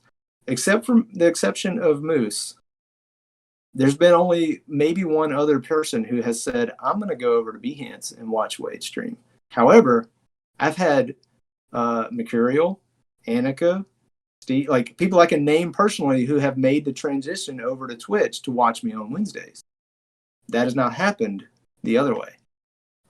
So, I don't know. And it's all anecdotal because this is my experience. So with Behance, it seems like more of a bring your own audience thing. So I've noticed that like Sam will have some people from his community go over and watch him over there, but I don't know why it was not maybe just a happenstance that it's not happening for you. That's because I didn't have a very big audience on Twitch. That's probably what it was. I mean, Sam has a much bigger following, so maybe that's part of it. Joey the Saint in the chat mentioned that they assume that Twitch pushes the streams or the types of streams that generate the most revenue for them, and I'm sure that's true. It's everything is a business decision. Again, I just don't understand the business decision behind some of the things that they do that seems to like de-rank the art like lower. Like, I mean, they put art into a subcategory of something else, and then it's like music and cooking has its own separate, they have their own separate channels, but then art is in like IRL or something crazy. And again, the Bob Ross thing, it's like, I know Bob Ross is that maybe it's not like a fair thing because Bob Ross is a fucking cult icon and people love like hanging out with Bob, even though it's not really Bob anymore. But also it's like, man, there's people in the art work, like, people in the art streams. There's lots of art streams. There's lots of people wanting to be there and see it. I just think it's kind of funny that that Twitch is apathetic to the art community, but the biggest streaming art community is on Twitch. And then there's Behance, which is trying to be the new art community place to stream, and the art community is has no like real interest in going over there unless they're getting paid. Right. Yeah. I mean, and that. Yeah. Exactly. I think you nailed it with that one, because a lot of times it's like, what is that going to do for me? Well, it might be another case of what you put into it is what you will get out of it. But that's to be seen, because Behance could go down tomorrow, but so could Twitch. More likely Twitch, at least the art community portion of it. They take down the art section. They're like, nah, no more anime. Just chatting. Just chatting. You can just do it under just chatting. That's what it feels like sometimes. I remember like way back, they didn't even want art at all. I tried streaming tattooing like years ago, and another guy at the shop that I work with, he was trying to do it, and they booted it. They were like, no, like you cannot do this. And then they didn't want artists at all. And then like people were doing fan art of games, of video games, and they were like, well, okay, maybe that's related, so we'll let that. But and that's kind of where it stayed the whole time. It's like, all right, we'll let you be. But bring this back to you, Wade, but kind of coming into a bit of a wrap up. I had a kind of silly personal question for you, but it is true. You always seem very relaxed. You always seem very calm. I never hear you really complaining a lot, and everything is like very chill. But the world is on fire, if you haven't noticed, Wade. How do you stay so calm? Do you have a regiment that you can give to the rest of us? The best thing I can say, look, first off, I'm glad it appears that way. I definitely try not to like freak out and raise my voice and do all the things that, can seem like you have a loose end. But I can attest to when I play Rocket League, which I do sometimes, it gets a little crazy. And I blame my teammates. It's not me, I promise you.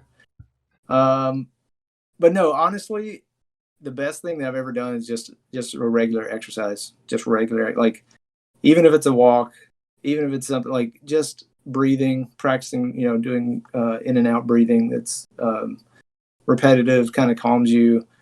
And I'm not a like I've wanted to do the meditation thing, but I just have never really, it's like I'd never bought the starter kit, so I didn't know how to do it. But yeah, just exercise. That's generally it. And also it kind of plays into like, remember yourself, try and be kind to others, like someone else is probably having a much harder day than I am, even though like I'm dreading figuring out what's wrong with my computer. It took me, I was in a panic, and it took me like 10 minutes to go through. Look, it's fine. I've done this before. I've had projects due where I've lost work, the day before. Well, I'd say I lost work. I've had hard drive failure, but I had backups. But then I had to go recover the backups, day before something's due. But if I had freaked out and panicked about it, it wouldn't have happened. Just like if I'd have freaked out and panicked about this, we wouldn't be talking right now. I'd be like, oh, I can't make it. But, I didn't want to let you guys down. And I knew we'd have a great time. So I was like, I'm not giving up my good time just because that hunk of junk is going to cause me problems. Well, that's awesome to hear. I hope that you have had a good time. Where would you like people to go to find you if they wanted to find out more about you and your work? Like everybody else, you can follow me on Instagram and Twitter. It's Wade at Wade Acuff. That is, or I guess, yeah, it's Wade Acuff across all platforms. You can follow me there. You can see me on Twitch on Wednesdays around 7, and on Behance 5:30 to 7:30 on Tuesdays and Thursdays. are we ever going to have a watch party of Return of the King where you point out all the rocks that you didn't work on? Yes. Yes, let me answer that for you. Yes, we are. Well, I guess we are then. If that's something you guys want to set up, I'd be more than happy to do that. Are you serious? Yeah, if y'all want Oh to do man, it. that'd be a lot of fun. It's going to be a lot of nudging. Like, there. That's fine. I've seen the movie itself a few dozen times now. I can go through and not have to hear every you can point just of dialogue recite it for us. Yeah. That's going to be awesome, dude. So everybody listening, stay tuned for announcements on that. Wade, our trademark, famous final question. Aside from work and personal projects, what's one thing that's happening in the world that you're excited about? Oh man, I'm so looking forward to traveling again. Like, I know we're not quite there yet, but I just want to go. I just want to go places, and I'm excited that even if I don't wind up going anywhere, right now I'm super stoked about the idea that eventually we'll get there, and I can roam around the country, maybe see some of you guys. I don't know, but that's what I'm excited. Like, this last month, I think we've seen. I'm talking about COVID specifically. We've seen the numbers dropping, cases per day, and we went from like almost the same as when we started this to starting to dip down. I'm super excited about that. And, if we can just send the rest of our vaccines that people are choosing not to take, or whatever they're good for them, their situation, if we can just get it to people that do want it, perfect. I mean, globally, let's just do it. Yeah. And I'm going to mention, if you're waiting for the vaccine, get it now, because there's a chance that when you are ready, for whatever reason, start getting it, they might not be available anymore. They may have shipped it out to Canada. They may have shipped it to Mexico. They may have shipped it to England or Italy or Spain or whoever, or India. Whoever's having the problems and is an ally of the United States, they're probably going to get the vaccines, and they might not have the supply for you anymore. So get it now while it's available. That's my 2 cents. Yeah. Oh, and I'm also excited for the thing we're doing Tuesday and Thursday with Sam Peterson. Yeah. Yeah, we'll have a link about that. I'll make a note. To have information about that in the show notes for this recording. But on that note, Wade, thank you so much, man. This has been great. You've had a lot of awesome, valuable information for us, fun stories. This has been great. Everything that I hoped for, man. I don't miss Larry at all. Oh, well, thank you guys. I really do appreciate it. I mean, it was a good time. And I love talking about the stuff that I don't ever really get to talk about. So thank you for giving me a place to talk about it. Yeah, but maybe the people that are watching your streams on Twitch or on Behance, they can always prop you for more questions about this stuff, right? Yeah, absolutely. Yeah. All right, man. Well, cool. I'm going to wave goodbye. And all right.